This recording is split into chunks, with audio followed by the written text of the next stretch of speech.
It's 1 o'clock. Good afternoon. I'm Georgia Moylan with 2NURFM Hunter News.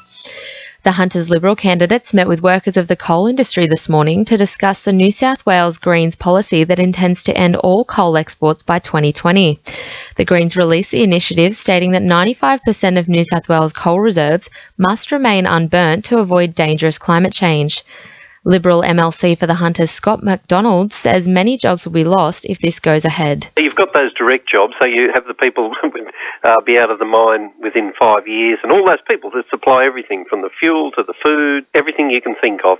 There's a lot more to the Hunter Valley than mining, obviously, and that's terrific, and the economy is diversifying, but mining will continue to be a very important part of the Hunter for a long time to come. Another plan has been put forward for the renewal of Newcastle's inner city, this time proposing a major cruise terminal near Wickham. The Urban Development Institute of Australia submitted a report to Planning Minister Prue Goward yesterday, claiming it would provide a huge economic boost to the area. Chairman of Tourism Hunter Will Creedon says the addition of a cruise terminal isn't a decision that will be made lightly. It is very, very important to understand the amount of servicing that we're going to not alone the passengers, but also in relation to loading and unloading goods to the cruise. And it's very, very important that we consider the amount of traffic that will create, but also amount of economic value it will create. The viability of the government's first proposal for Newcastle's rail corridor has been called into question, with the organiser of the city's existing farmers markets casting doubt.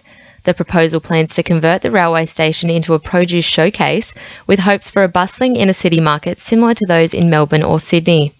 City Farmers Market Director Kevin Eads says the proposal lacks consideration of the logistics of running a market. We're assuming that everyone's going to park and ride at Wickham to go into a market, let alone getting the produce in there, or perhaps we're going to park and ride the farmers at Wickham. They'll put their produce on the light rail, move the light rail to the marketplace, unload the produce to then sell to the public. After only 13 months in leadership, Chief Executive of the Awabakal Aboriginal Land Council, Steve Slee, says has been made to stand down from his position. Mr Slee is yet to receive any allegations against him, but was advised by Chairwoman Debbie Dates and Deputy Chairman Richard Green not to come into work this week. The matter is reportedly being discussed at the Awabakal Board meeting today. Port Stephens may be looking to change its image, but Mayor Bruce Mackenzie is still fighting against red tape. Council meets for the first time in 2015 tonight and will vote on whether to update its logo and 2 motions of notice to remove requirements for development consent. Bruce Mackenzie says landowners should be able to build a small dam if they want to. Plenty of red tape and gobbledygook, so I think if people want to do that, should be able to go for it, because you know, if you can retain water on your property, and they're talking about climate change and heat and less rain, so we should encourage people to catch water on their property. Nobbies and Stockton beaches are closed for the day after a shark was sighted in Newcastle Harbour this morning. Lifeguards have been patrolling the area on jet skis since a group of commercial divers spotted the shark, but say it hasn't reappeared. All other Newcastle beaches remain open. In finance, the All Ords is down 21 points at 57.49, and $1 is buying 78.18 US cents. Now with sport, Georgia Cowan. The PFA Players Union will step in to address the dispute between the club and David Carney, filing a grievance on his behalf. Carney's contract could be terminated without a payout after an alleged 3 breach notices, one of which Carney rejects. Owner Nathan Tinkler says the players will get what is entitled to them in full, but not until after they sign their termination agreements. Meanwhile, Jets midfielder Ben Kanarowski will become one of the club's 6 players to take the field in 100 A-League games.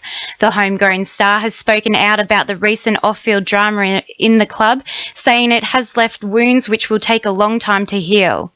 Kanarowski says the team are gelling well despite recent rifts in the club. There was players there that knew their roles and knew their responsibilities in those roles, and it was regardless who played in those positions, personnel-wise, that they just knew that they had to do a job in that role, and at the end of the day, everyone on that field sort of did that job to a certain extent, and if we're pushing this week, everyone does a little bit more in their little roles, we'll be able to get a win. And in boxing, 16-year-old Newcastle boy Rusty King is a step closer to his dream of representing Australia in the ring, winning his maiden New South Wales title and state team selection. That's sport. I'm Georgia Cowan. 2NURFM news time is 1:05.